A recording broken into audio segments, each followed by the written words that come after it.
Bismillahirrahmanirrahim, teman-teman, kembali lagi di sejarah Islam yang hilang tentang karya Firas Al-Khatib. Kali ini saya akan membahas tentang bab terakhir, yaitu yang ke-11 tentang gagasan lama dan baru.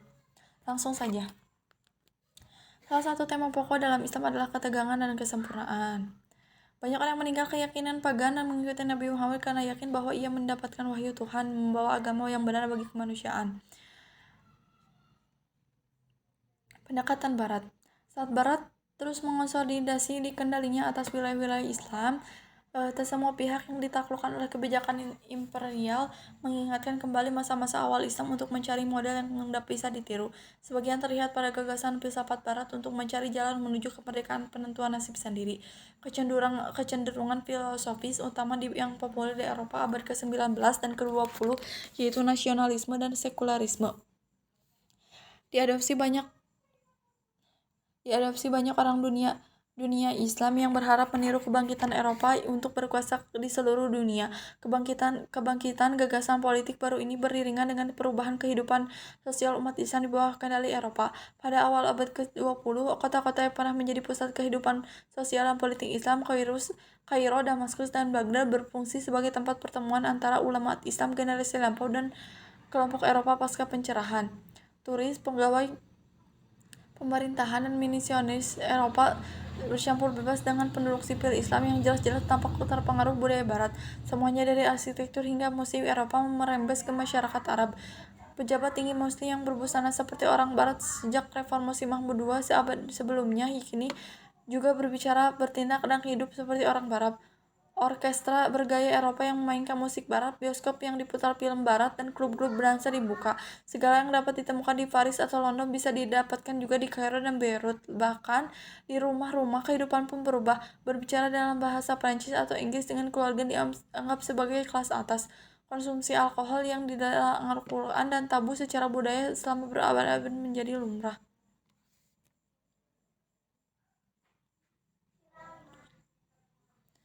Yang menarik untuk diperhatikan, meski orang Islam terutama di daratan Arab mengadopsi budaya Barat, orang Barat yang tinggal di antara mereka selama puluhan tahun jarang mengadopsi aspek budaya Arab. Di sepanjang sejarah Islam, kota-kota tersebut menjadi tempat pertemuan antara berbagai budaya, tradisi, dan gagasan. Abbasiyah di Baghdad dan Ottoman di Istanbul secara khusus berutang budi pada keragaman orang-orang yang tinggal di wilayah mereka. Akan tetapi, pola interaksi abad ke-20 antara timur dan barat sudah berbeda. Revivalis tradisional. Usaha pertama untuk membangkitkan Islam tradisional dilakukan Muhammad bin Abdul Wahhab, berasal dari suku dari gurun pasir Jazirah Arab. Ia mungkin menjalani gaya hidup bangsa Arab yang tak jauh berbeda dari masa Nabi 1100 tahun yang lalu. Ia menganut tradisi Hambali dari Ahmad bin Hambal dan Ibnu Taimiyah yang menekankan keunggulan tradisi kenabian yang autentik di atas segalanya. Meski hidup di luar batas-batas kendali kerajaan Ottoman, Abdul Wahhab mungkin menyadari kemandekan dan kemunduran kerajaan serta kebangkitan Barat. Ia menista Sufi, Syiah, dan kaum moderis dan kelompok lain yang menurutnya telah membuat perbaharuan yang tak Islami dalam kehidupan Islam secara umum. Seperti kaum Khawarij pada 600-an, Abdul Wahhab yang mengikuti berpendapat bahwa sebagian umat Islam sudah tak beriman. Untuk menyelamatkannya, mereka semua harus kembali ke bentuk Islam yang murni, berupa dengan yang dijalankan sebagai generasi awal Islam, kaum salaf berarti pendahulu. Gerakan ini berkembang sebagai Salafiyah dengan gagasan bahwa setiap muslim harus terus-menerus meniru generasi awal Islam dalam segala aspek kehidupan. Adapun Abdul Wahhab punya pengikut bernama Muhammad ibnu Sa'ud, pemimpin komunitas permukiman kecil di gurun Arab. Sebagai balasan atas dukungan Abdul Wahhab, Ibnu Sa'ud bersedia mendukung gagasan Puritan Islam di seluruh komunitasnya yang sedang berkembang. Perjanjian Waalaikumsalam dengarkan.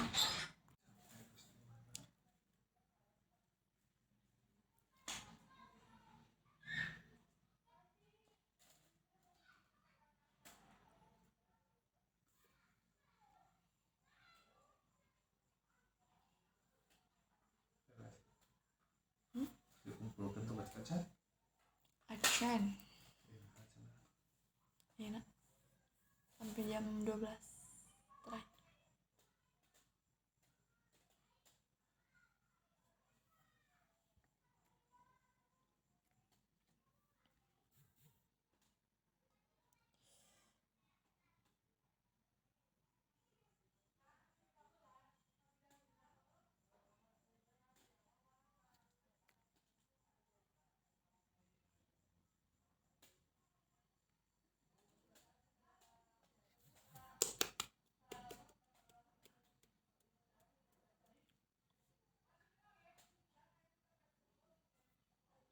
Abdul Wahab punya pengikut bernama Abdul Saud, pemimpin komunitas pemukiman kecil di Gurun Arab. Semua pembaharu menentang total seluruh gagasan Barat, bahkan sebagian berusaha menyatukan hal-hal yang dianggap bermanfaat dari Barat dengan Islam tradisional. Selama masa penduduk Inggris pada akhir 1800-an dan awal 1900-an, Mesir berada di garis depan pertemuan antara tradisi Islam dan imperialisme Barat. Universitas Al-Azhar di Kairo telah menjadi salah satu pusat pemikiran Islam utama sejak diubah menjadi sekolah Sunni oleh Salahuddin pada abad ke-12, tetapi tempat ini tak lagi didominasi intelektual Mesir. Pengaruh Eropa semakin meningkat baik secara politik maupun sosial di kalangan masyarakat Mesir, terutama akibat reformasi oleh Mehmet Ali dan keturunannya. Seorang guru sekolah Mesir, Hasan al-Banna, berusaha memadukan modernisme Barat dengan nilai Islam tradisional. Ikhwanul Muslim, organisasi yang didirikannya, berusaha menyatukan nasionalisme Arab dengan nilai-nilai dan aktivitas Sunni Islami. Sekolah, rumah sakit, organisasi kesejahteraan sosial didirikan oleh Ikhwanul Muslimin dalam upaya menjangkau seluruh kalangan masyarakat Mesir dan mendorong mereka mengubah gaya hidup agar sesuai dengan Islam. Pengetahuan dan gagasan organisasi Barat diadopsi oleh Ikhwanul Muslimin, tetapi gagasan sekularisme pendekatan kelas menengah terbukti sangat populer di kalangan bangsa Mesir. Tetapi kebangkitan nasionalisme sekuler kelas di dunia Arab dan Mesir nantinya akan melintasi Ikhwanul Muslimin selama berpuluh-puluh tahun. Departition, sekat, pembagian, dan penekanan. Pada akhirnya, bukan nasionalisme Arab atau Turki yang akan memimpin tatanan politik baru di dunia Timur Tengah. Pada 1914, Adolf Franz Ferdinand dari Austria-Hungaria dibunuh oleh Saja Vero, dan Eropa terjun bebas dalam Perang Dunia Pertama. Pemerintahan Ottoman yang dipimpin oleh 3 tokoh Turki muda berpengaruh, Islami Enver, Mehmet Talah, dan Ahmad Cemal, dikenal sebagai 3 fasa, ikut serta dalam perang di pihak Jerman melawan Inggris, Prancis, dan Rusia. Jerman telah menjadi penasehat militer selama puluhan tahun, dan Ottoman berharap tidak bisa memanfaatkan perang ini untuk mendapatkan kembali wilayah yang telah dilepas dan Mesir, dan memperoleh penghapusan utang luar negeri yang besar. Akan tetapi Ottoman tak berada dalam keadaan yang menguntungkan. Militernya sudah ketinggalan zaman dan kekurangan kepemimpinan yang efektif. Ketegangan etnis dalam kerajaan, termasuk naik turunnya konflik Turki dan Armenia, menghalangi dukungan publik untuk berperang. Selain itu, saat Ottoman memasuki kancah peperangan pada Oktober 1914, nampak jelas bahwa sekutu mereka, Jerman, tak punya harapan untuk berhasil menaklukkan Prancis. Akhirnya muncul rencana rahasia yang akan menghasilkan 3 perjanjian tentang pemberontakan dalam kerajaan dan Timur Tengah pasca Ottoman. Direkayasa oleh Inggris, hal ini menciptakan kekacauan politik yang bahkan tak mampu mereka atasi. Semua ini memicu kalangan Ottoman dalam Perang Dunia Pertama yang menyisakan gema di dunia Islam hingga sekarang. Prancis dijanjikan mengontrol sisi utara Suriah, termasuk Lebanon yang didominasi penduduk Kristen. Inggris meraih kendali atas Mesopotamia dan Palestina. Perjanjian Sykes-Picot ini tak menyisakan ruang bagi kerajaan Pan-Arab yang dijanjikan kepada Hussein. Lagi pula, bangsa Arab tak punya kekuasaan untuk menuntut negara-negara Eropa Barat yang kuat, terutama negara yang biasanya dikenal suka ingkar janji. Perjanjian yang melawan ini tidak berhenti di sini. Pada 1917, Menteri Luar Negeri Kerajaan Inggris, Arthur Balfour, mengirimkan surat kepada Baton Rouge, bankir berpengaruh. Isi surat itu berjanjian dukung pendiri Rumah Nasional bagi orang Yahudi di Palestina. Surat tersebut kemudian dikirimkan lebih lanjut pada gerakan Zionis. Secara akhir 1800-an, Yahudi di seluruh Eropa telah berusaha melepaskan diri dari antisemitisme dengan mendirikan tanah air Yahudi. Lokasi keinginan mereka adalah Palestina, tempat bangsa Yahudi tinggal sebelum diusir pada 70 sebelum Masehi oleh Romawi. Deklarasi Balfour menjanjikan dukungan atas usaha tersebut.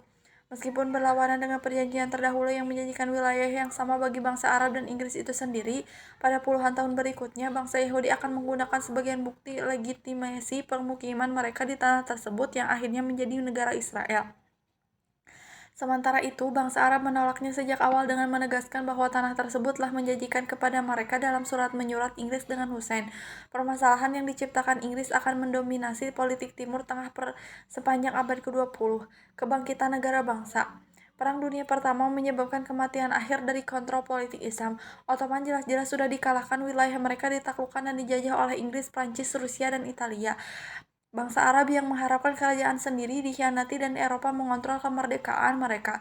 Inilah keruntuhan dan penaklukan yang bahkan lebih luas daripada Perang Salib dan Mongol. Yang lebih penting dari penaklukan militer adalah lingkaran intelektual pada periode pasca perang. Kebangkitan nasionalisme Arab dan Turki disertai batas acak yang ditarik oleh orang Eropa, memicu bangkitnya negara bangsa di seluruh dunia Islam. Konsep nasionalisme Eropa yang dipaksakan kepada masyarakat yang sepenuhnya asing terhadap gagasan ini. Di Madinah, Nabi Muhammad mengajarkan kesatuan umat Islam tanpa memedulikan identitas bahasa ataupun etnis. Ini menyandingkan Muslim Makkah dengan Muslim Madinah sebagai saudara untuk mendorong persatuan. Para pengikutnya mengidentifikasi diri sebagai Muslim di atas segala selama berabad-abad. Sekarang dunia Islam terutama di timur mulai mengidentifikasi diri menurut label baru berdasarkan kebangsaan. Lompatan paling radikal menuju era negara bangsa baru ini menjadi jantung Ottoman yang didominasi bangsa Turki. Setelah perang Inggris, Prancis, Italia, dan Yunani menduduki Anatolia, Kesultanan Ottoman tetap berdiri, tetapi tanpa kekuasaan karena Istanbul dikontrol oleh kekuatan sekutu. Untuk melawan pendudukan asing, Mustafa Kemal, perwira tentara Ottoman, mengumpulkan rekan-rekan kebangsaan yang terjun pada Perang Dunia Pertama. Ia mampu mengusir penjajahan antara 1919 dan 1922. Pada akhir Perang Kemerdekaan, Mustafa Kemal mengumumkan pembentukan negara baru Turki untuk menggantikan kerajaan Ottoman. Kesultanan Ottoman dihapus pada 623 tahun setelah Osman mendirikan di sepanjang perbatasan kerajaan Bizantium. Di negara baru Turki, Kemal berharap bisa mendirikan negara sekuler berpemikiran barat, terbebas dari masa lalu Ottoman yang ditandai dengan kelemahan, korupsi, dan penaklukan.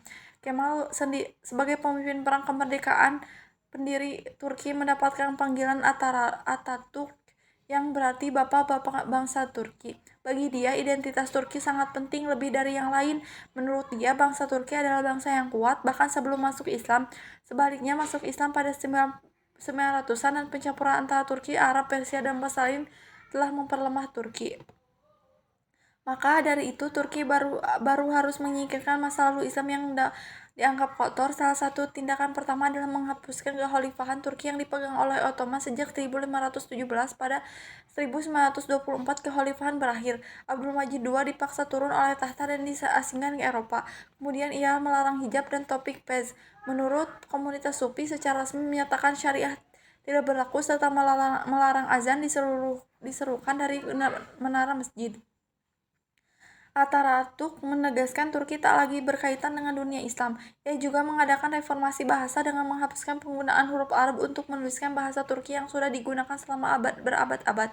Ia malah mengadopsi huruf Latin baik agar mudah digunakan maupun untuk berhubungan dengan Eropa. Bahkan kosakata pun berubah. Kata-kata pinjaman dari bahasa Arab dan Persia dihapus, digantikan dengan kosakata kuno Turki dari Asia Tengah.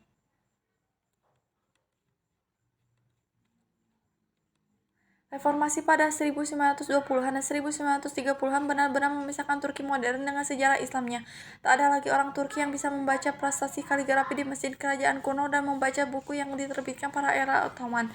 Mereka juga tak lagi dengan mudah bepergian dan berbisnis dengan bahasa Arab atau Persia. Di Turki yang berfokus ke Barat, ala Atatürk tak ada ruang untuk berhubungan dengan pihak berbasis Islam lain, seperti yang menjadi ciri kerajaan Ottoman. Selain itu, kelompok etnis lain tidak diterima. Bangsa Yunani, Arab, Kurdi, dan Armenia yang berada di wilayah Turki ditindas semua orang pemerintahan baru yang berusaha menandakan kekuasaan pada identitas Turki semata. Kelompok etnis non-Turki terancam dan tidak mendapatkan kemerdekaan yang sama dengan tetangga etnis Turkinya. Fokus Turki pada sekularisme dan nasionalisme bertahan selama puluhan tahun. Setiap usaha pengembalian Islam dalam kehidupan masyarakat biasanya mendapat tantangan, bahkan pukulan dari militer sepanjang abad ke-20. Di selatan, di wilayah bulan sabit subur yang didominasi bangsa Arab, Perang Dunia Pertama menyebabkan munculnya berbagai negara berbentuk sekutu sebagai pemenang. Dalam usahanya memediasi 3 perjanjian yang telah dibuat, Inggris dan Prancis membagi-bagi wilayah tersebut dalam jumlah mandat umumnya sepanjang garis batas dan perjanjian Sykes-Picot. Dari Ottoman, Suriah, dan Mesopotamia muncullah negara-negara baru: Suriah, Irak, Libanon, Yordania, dan Palestina, semuanya dengan batas-batas baru dan acak yang ditarik sesuai dengan keinginan kekuatan pemenang. Orang Yahudi diizinkan bermukim di daerah Madat Palestina sebagaimana dicantumkan dalam deklarasi Balfour yang mendapatkan perlawanan penuh dari penduduk yang sudah tinggal di sana. Saddam Hussein dan anak-anaknya mendapat daerah dominan di bawah kendali Inggris di negara baru Suriah, Yordania, dan Irak, tetapi mereka hanya mampu bertahan di Yordania dalam jangka panjang. Masalah dan konflik politik yang pecah akibat pembagian tanah Arab menjadi sejumlah negara secara berwenang-wenang oleh bangsa Eropa ini masih terasa hingga sekarang. Eksperimen Inggris yang paling mendatangi malapetaka adalah Palestina. Inggris mengizinkan Yahudi Zionis mukim di Palestina hampir tanpa batas selama periode mandat. Pada 1918, ada sekitar 60.000 orang Yahudi di negara baru Palestina. Menjelang 1939, ada 460.000 orang, yang sebagian besar imigran Eropa. Jumlah ini melonjak selama Perang Dunia Kedua hingga orang Yahudi yang melarikan diri dari penganiayaan Yazid berharap bisa mendapatkan kedamaian di tanah air masa depannya. Tentu pergeseran demografi di Palestina ini tak diterima oleh bangsa Arab yang tinggal di sana. Kerusuhan terjadi sepanjang 1930-an. Bangsa Arab menganggap Inggris dan Yahudi sebagai musuh dan mengancam bentuk wilayah Arab. Sebaliknya, Yahudi menganggap konflik ini sebagai salah satu bentuk pertahanan diri yang diwarnai sejarah mereka di Eropa yang penuh penindasan. Pada 1848, populasi Yahudi di Palestina cukup besar sehingga mampu mendirikan satu negara baru, Israel. Saat Inggris mengakhiri mandat di negara tersebut, koalisi negara Arab tak mampu mengalahkan Israel yang semakin memperluas wilayahnya. Selain itu, Israel, negara yang baru berdiri, menggunakan perang sebagai alasan untuk mengusir sebagian besar penduduk Arab di wilayahnya.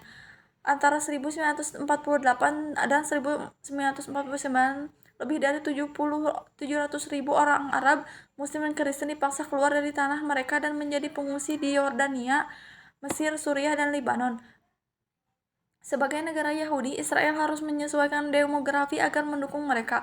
Satu-satunya cara dengan memaksa mayoritas bangsa Arab dalam pengasingan.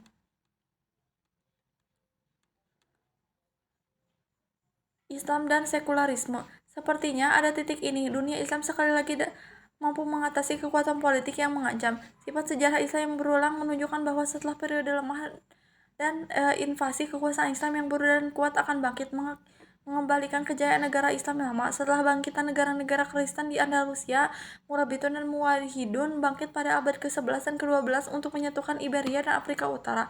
Setelah invasi Perang Salib dan penerusannya, Mamluk menyatukan Mesir, Suriah, Hijaz, dan invasi Mongol pada abad ke-13 menimbulkan kebangkitan Ottoman dan kerajaan baru di benua hingga pintu depan Eropa Tengah. Sekarang sepertinya pada abad ke-20, gelombang imperialisme Eropa akhirnya berhenti dan inilah saatnya bagi kekuasaan Islam yang baru mendominasi dunia.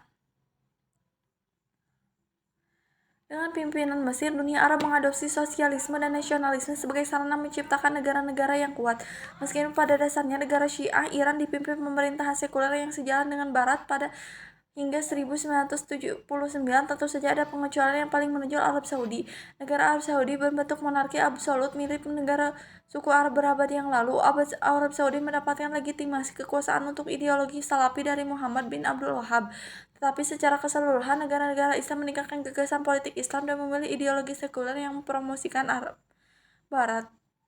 Dunia Islam harus benar-benar menyatukan masa lalu yang berorientasi Islam dengan masa kekinian yang didominasi paham sekuler. Saat ini ada kaum tradisionalis yang menuntut dunia Islam kembali ke masa-masa ketika Islam dan politik saling berjalin kelindan. Kelompok yang paling ekstrem dari kalangan ini adalah penuh ancaman menyokong kembali kekuasaan Islam, sedangkan yang ia mengambil jalan lebih moderat. Mereka meyakini bahwa pendidikan, pembenahan struktur politik yang ada, dan pelayanan masyarakat yang baik akan mempercepat kembalinya Islam politik. Di sisi spektrum yang berlawanan, ada negara-negara yang berpendapat bahwa masa-masa Islam memainkan peran politik sudah berakhir. Mereka menganjurkan pemutusan tradisi untuk mendukung gagasan baru yang sebagian besar berasal dari Barat tentang pemerintahan, masyarakat, dan politik. Pandangan masyarakat Islam tentang peran Islam masa kini telah terpecah. Yang terbaru, peristiwa musim semi Arab dan pergolakan di Mesir, Tunisia, dan Suriah semakin memperjelas ketidakcocokan kedua pihak yang bersaing ini. Sekali lagi, Turki berada di persimpangan jalan antara sekularisme dan Islam politik. Saat sebuah pemerintahan yang berorientasi Islam berusaha mengembalikan sekularisme negara yang sudah berjalan puluhan tahun, dikotomi ini ada di seluruh dunia Islam. Cara penyelesaiannya akan menentukan arah dunia Islam dalam dekade abad mendatang. Apakah Islam sekali lagi akan memainkan peran penting? Apakah nasionalisme dan sekularisme menjadi ideologi pergerakan baru? Ataukah akan ditentukan keseimbangan di antara kedua belah pihak? Mereka yang akan menjawab pertanyaan yang saling berhubungan ini akan menentukan era baru dunia Islam. Dunia yang pasti tak dapat dipisahkan dari 1400 tahun sejarah Islam sebelumnya. Mungkin sekian yang bisa saya sampaikan dari pembahasan terakhir ini. Ditutup saja dengan doa Robbana atina fid dunya hasanah wa fil akhirati hasanah wa qina adzabannar. Wassalamualaikum warahmatullahi wabarakatuh.